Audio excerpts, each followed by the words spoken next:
listening to In My Humble Opinion with Maxilia Robinson and Charles Lewis, only on 101.3 Jams.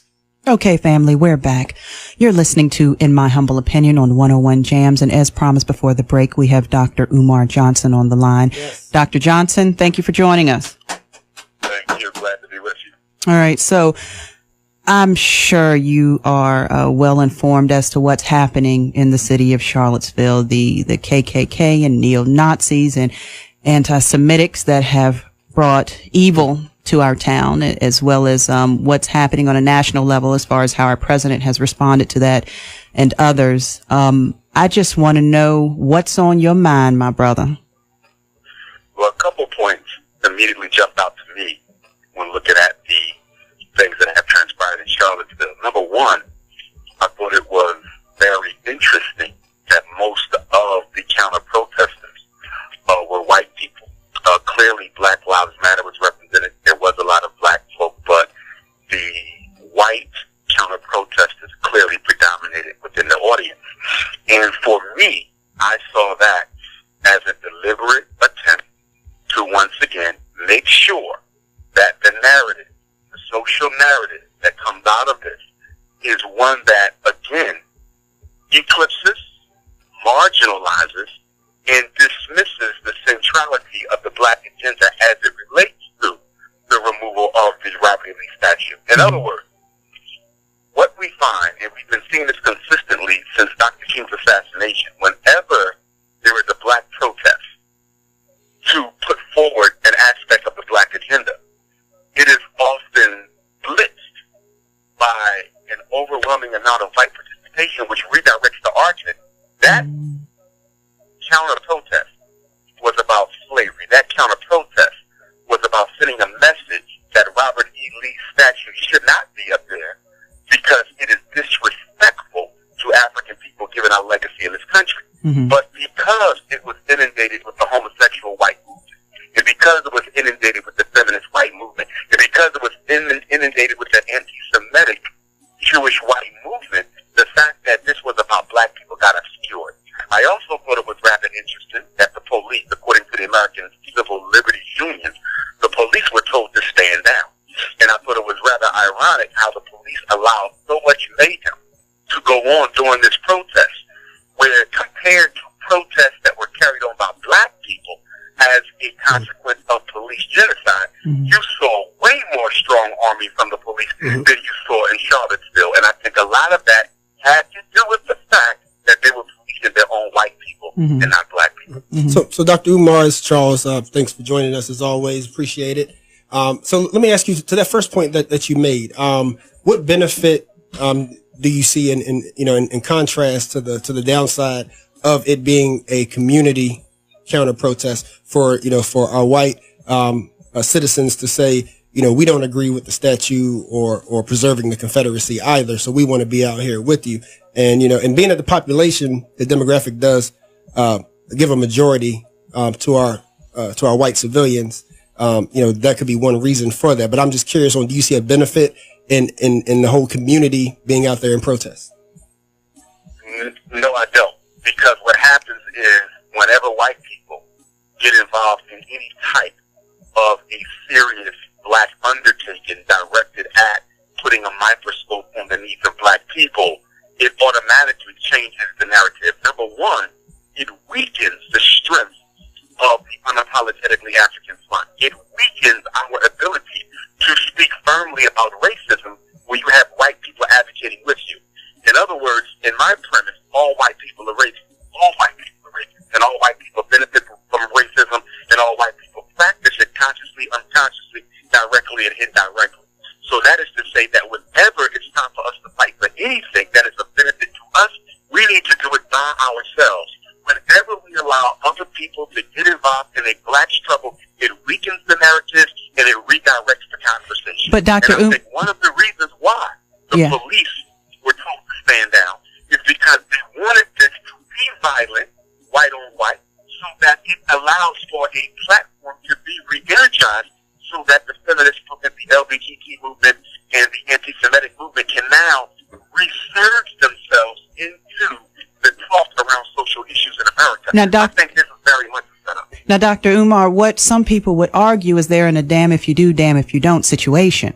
Because, as you mentioned, the majority of the counter-protesters were white. So if the white counter-protesters weren't there, then where does that leave the few, we were there, but the few African Americans that were there? Would we have even had that counter-protest at all?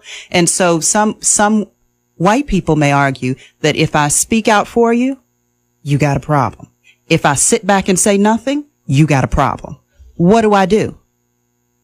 Well, for me, in my position on that is I would want white people to be very clear that I never want them involved in black issues, because you can't show anywhere in our 398-year history in the United States of America where white participation in a black struggle has ultimately benefited that struggle.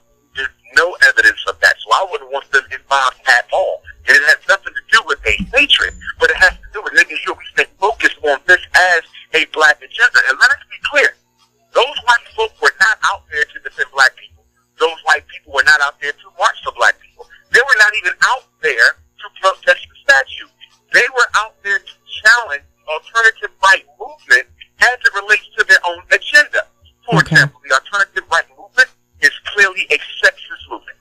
Okay, so from a feminist perspective, white women will have an issue with them. They are clearly anti-Semitic. So from a Jewish perspective, European Jews are going to have an issue with them. They are clearly against LGBT. So the LGBT community are clearly going to have issues with them. I would argue that most of the white people out there were not there in solidarity with black folks. They were out there advocating their own issues that are at odds with the alt-right. All right. Again, family, you're tuned in to In My Humble Opinion on 101 Jams, who are speaking with Dr. Umar Johnson. We're going to take a quick break, and we'll be right back after this. You're listening to In My Humble Opinion with Maxilia Robinson and Charles Lewis, only on 101.3 Jams. 101 Jams is a non-profit community radio station. It is our mission to educate, inform, and entertain our listeners with local and national news and events while providing you the best of classic and new hip-hop and R&B. The views expressed on 101 Jams belong to those expressing them and do not reflect the views or beliefs of 101 Jams, the board of directors, or its parent company, Air Mix Virginia. To find out more about how 101 Jams serves your community, visit our website, 101jamz.com, or facebook.com/101 Jams. For real, 101.3 got the city on lock. And when you're out of the city, listen online at 101jamz.com. Family, we're back. You're tuned in to In My Humble Opinion on 101 Jams. And before the break, we were speaking with Dr. Umar Johnson. Dr. Johnson, give us some guidance. Where do we go from here? How do we make this better?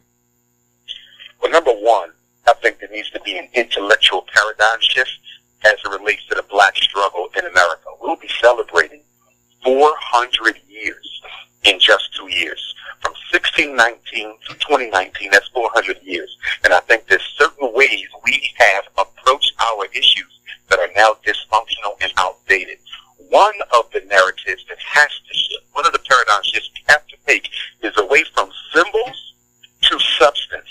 To give you an example, when that white man walked into the church in South Carolina, Charleston, and murdered those brothers and sisters, one of the things that the state government of South Carolina was able to effectively do was shift the narrative away from social justice, political justice, economic justice, and they reduced the entire aftermath of the Charleston Nine to simply taking down, the Confederate flag from the State House. Look at this situation in Charleston, Virginia. I can see the local government and the state government attempting to do the same thing. We're going to take this statue down and give black people a symbol of advancement. Barack Obama, his term presidency, a symbol of advancement. And we have been a sucker for symbols of advancement, and we have to move towards substantive change. We need to see substantive change, not just symbols, because when people can think symbols, then tokenism becomes the primary strategy that the power structure is going to use to give black people the illusion of inclusion. So what we need to be working for is systematic change in discrimination, systematic elimination of bias, systematic elimination of disproportionality, systematic looking at how the systems can change the better serve black folk. And the number one system would be our access to capital, our access to organized wealth in large amounts so that we can rebuild the infrastructure of our community. If it's one thing that keeps black America where black America is, excluding our celebrity, because most of them will not even be allowed to help us the way in which we need to help, we need to be able to access capital. And that is the one thing we can't access.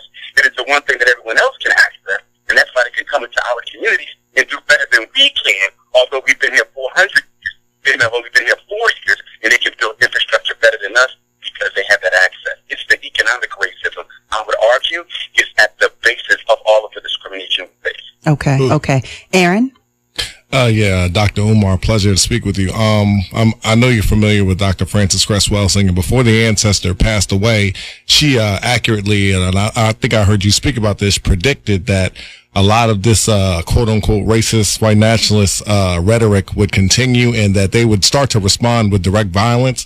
Being a father with 2 young black African American boys, what everyday strategies do you have simply, and I'd like to ask all of our spokespeople strategies for us to stay safe in this kind of environment, because I also see that they're going to have another event at Texas A&M University, and they're going to continue to be doing these rallies. So what just everyday strategies of self-respect or suggestions do you have for black people and citizens to keep themselves safe as these individuals express this behavior and with direct violence?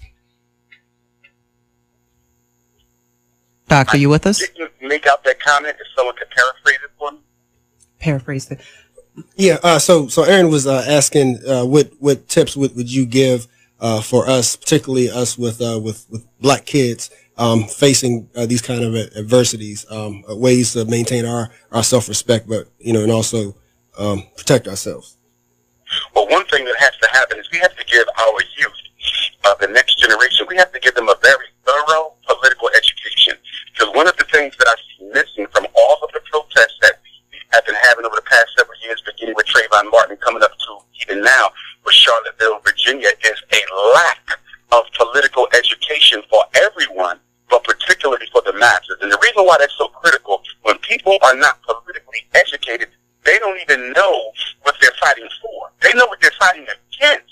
Black people have always knew what they were fighting against, but we weren't always crystal clear on what we were fighting for. So political education saves lives, a political education saves resources, and a political education saves time. So we have to politically educate the youth. But in order to do that, I think that adult black America has to come together, and we have to decide on the platform that we want moving forward. You still have the ideological civil war in black America. And that ideological civil war basically says there are some of us who are assimilationists, integrationists, and accommodationists.